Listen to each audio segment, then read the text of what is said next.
Hello，大家晚上好啊！我係 Hunter，開始今日嘅複評啦。依家兩個戶口都係有盈利嘅，美股呢部分係有1倍以上嘅盈利。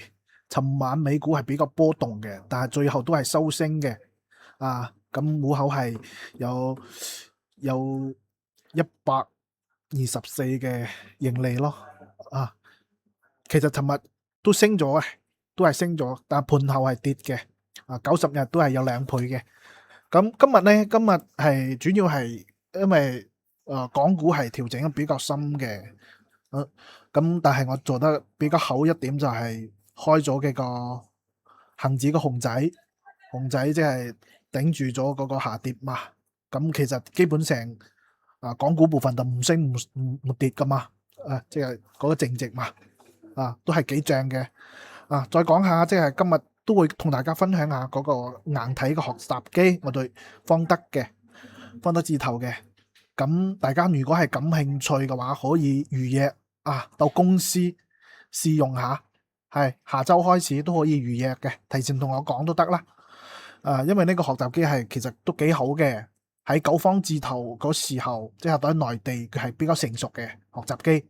學習機入邊可以睇直播又可以即係有好多課程嘅，大家都可以用嚟學習。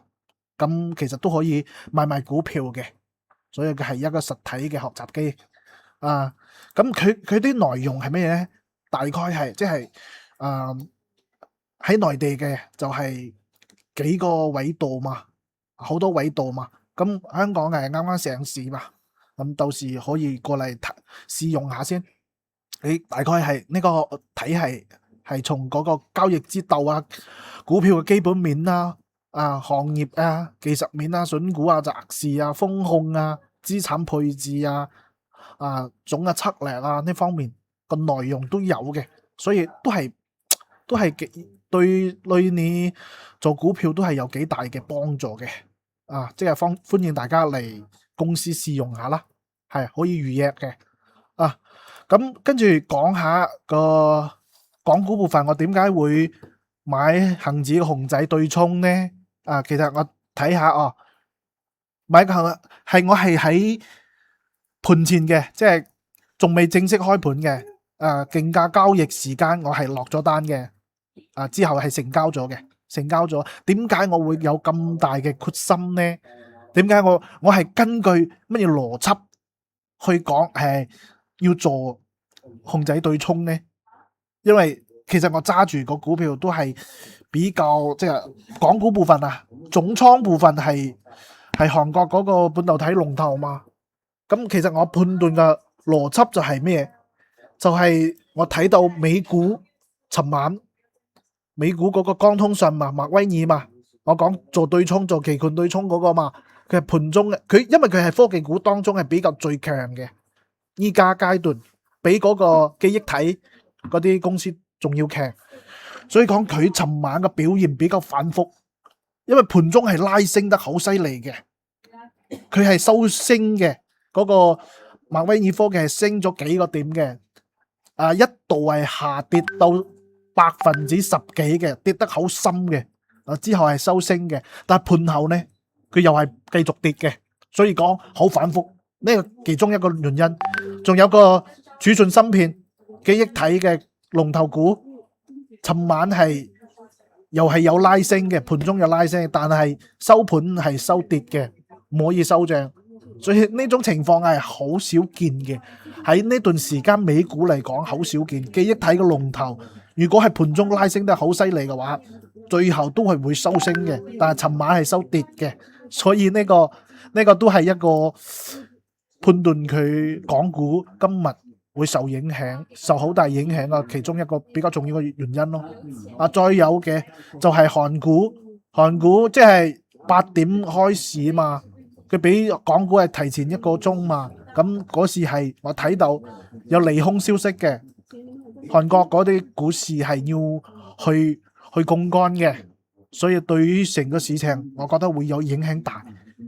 再加上我自己嘅倉位係咪先都有韓國半導體嘛，所以我覺得會受影響，所以做熊仔對沖都係做得比較啱嘅。日股都係下跌嘅。即係8點幾個時候我睇到。咁其實做對沖係好應該嘅，因為依家呢個市場我又唔中意騰嚟騰去啲倉位嘛，咁做對沖係保護咗個戶口嘅。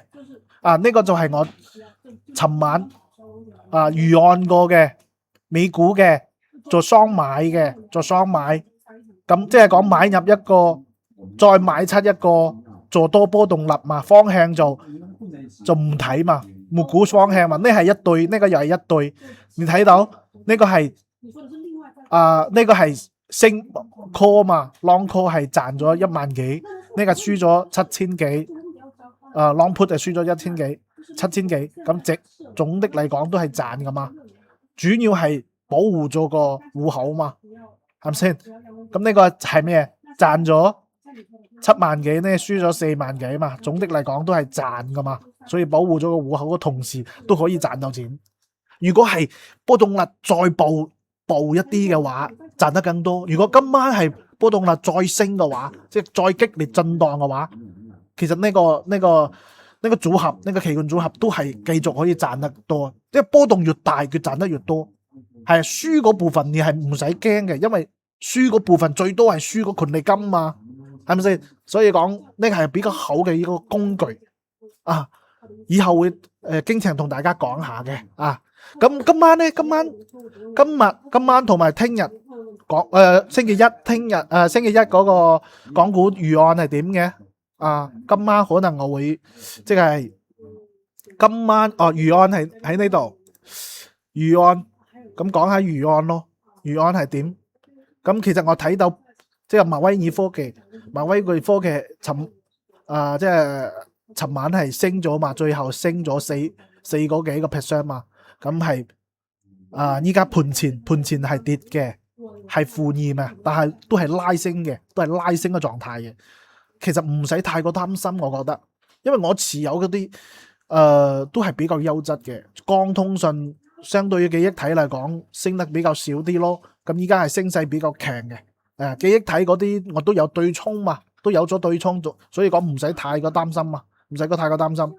或者講我今晚都會做一啲對沖嘅雙買記憶體嗰啲美股期權嘛，期權組合嘛，係除咗嗰個對沖期權對沖，仲有預案。今晚美股我可能會入啲道指嘅相關嘅 ETF， 道指嘅點解呢？因為我之前係講過嘛，我將股票分類嘛，咁啲神納指嗰啲依家通通都係唔係咁好嘛，唔係咁好，佢資金總係咁嘅，你資金從呢邊出，你肯定去另外一邊噶嘛，咁去道指嗰邊嘛，咁道指相間噶，我覺得係可以關注嘅，所以講我預案係去做道指嘅 ETF。